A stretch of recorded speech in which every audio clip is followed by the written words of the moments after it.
will you be accepting pets? Imagine, if you will, you're in the process of signing up your home with a property manager while you move across country to take on a new role at work.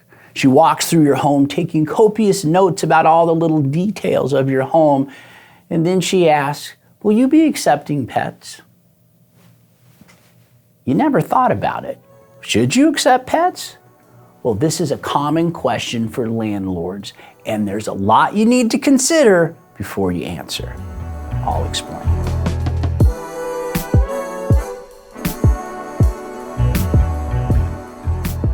Should you accept pets? You don't have to be in the rental business long before being asked, do you accept pets? It might be the most common question you get and has been that way for years. It often depends on the landlord's outlook, but really depends a lot on the property. Here we're going to look at the pros and cons of leasing to people with pets to help you come up with the best policy that's right for you and your property. Reasons to accept pets. There was a time when it was hard to rent a home if you had a pet, but times have changed. Now we are seeing modern luxury apartment communities with amenities like dog parks and pet washing stations to attract people with pets. Here are 7 reasons to accept pets. 1, easier to rent. The majority of people have pets. It is estimated that approximately 66% of the U.S. households have a pet, 45% of households have a dog, and 32% have a cat. If you don't accept pets, you're excluding a full thirds of the market. 2, less turnover. Research suggests that people with pets move less often. This may be attributed to it being more difficult to move with pets or the tenant just being happier. Either way, less turnover is good for the landlord's bottom line. Assistance animals. Service animals and emotional support animals, ESAs, are not considered pets in the eyes of the law and are more popular than ever. Tenants cannot be turned down or charged extra for having an assistance animal. You may be limiting exposure to the market by not allowing pets, only to end up with a 60-pound emotional support dog. You might as well have accepted pets. Surprise pets. You may not allow pets, but you could still find one on the property. This happens more than you think. If it does, you'll be faced with the decision of whether to enforce your pet policy or not. It may result in an eviction. Is it worth it? Higher rent. Many landlords look at accepting pets as a way to achieve higher rent, while some go as far as to charge pet rent, which is extra rent for a specific pet. Either way, accepting pets can help you increase your monthly revenue. Pro pets. Some landlords simply like pets. You may be surprised how many landlords accept pets because they have pets themselves and want to be pet friendly. Landlords are people too, and not everything is just about the bottom line. Changing attitudes. Pets have become a bigger part of people's lives, almost like surrogate kids. People are taking better care of their pets. There are dog walkers, pet sitters, doggy daycare, and pet hotels. The hospitality industry is more welcoming to pets, and now so are housing providers. Reasons not to accept pets. There are some situations where it's best not to rent to tenants with pets. This may be because a particular property does not work well for pets or for some other landlord-specific reason. Here are some reasons not to accept pets. Fragile features. Some properties have special features that don't work well for pets.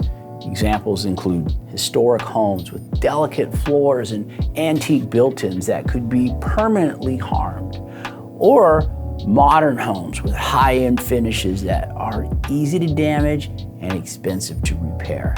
Sometimes it's just not worth taking the chance. Inappropriate conditions. Some apartment buildings are not appropriate for pets. They may have small living spaces, poor sound insulation, and feel congested. These properties are generally at the most affordable price points. Pet noise like barking and pacing, along with the lack of suitable area to take the pet outside, can be unconducive to peaceful living. Some properties are just not suitable for pets. Special circumstances. Some landlords may have special circumstances like a strong pet allergy. This doesn't matter if the landlord's not going to move back in. However, if they're highly allergic to cats and plan on moving back in, then it may matter a lot. This is not typical, but under our current laws, it is the property owner's prerogative. If you're going to accept pets, do it right. More and more landlords are accepting pets. If you're going to do it, you need to do it right. You need to figure out what pet policies are appropriate for you and your property. This would be a great topic for a future blog. Some things to consider include pet screening, size limits, breed restrictions, insurance requirements, pet rent, additional deposits, maximum number, additional inspections, and if you're going to have a special pet addendum included in your lease. A professional property management company can help you if needed. They will have the experience to draw from and should have whatever forms or verbiage ready to insert into your lease. Know the laws regarding pets. Whether you accept pets or not, you need to know the law. For example, you need to know how to treat service animals and emotional support animals. These assistant animals are technically not considered pets, so you can't charge extra or decline tenants for having them. You have to be careful about how you handle any pet deposits, if that's something you do. Pet deposits are essentially additional deposits with the stipulation restricting use only to pet-related damage. That's why we prefer to use an additional deposit without the pet stipulation. Either way, those deposits are still subject to the maximum limits set out in AB 12. The laws are always changing and can vary depending on the type of property and its location. Just remember, people can get very emotional regarding their pets and will often go to extremes to get their way regarding a pet. This is another reason why more landlords are enlisting the services of a property management company. Bottom line, one of the most basic and long-standing questions landlords are asked is if they accept pets. Some do and some don't. Should you accept pets? Well, it depends on you and the specific property. Reasons to accept pets include easier to rent, less turnover, assistance animals, surprise pets, higher rent, pro pets, and changing attitudes.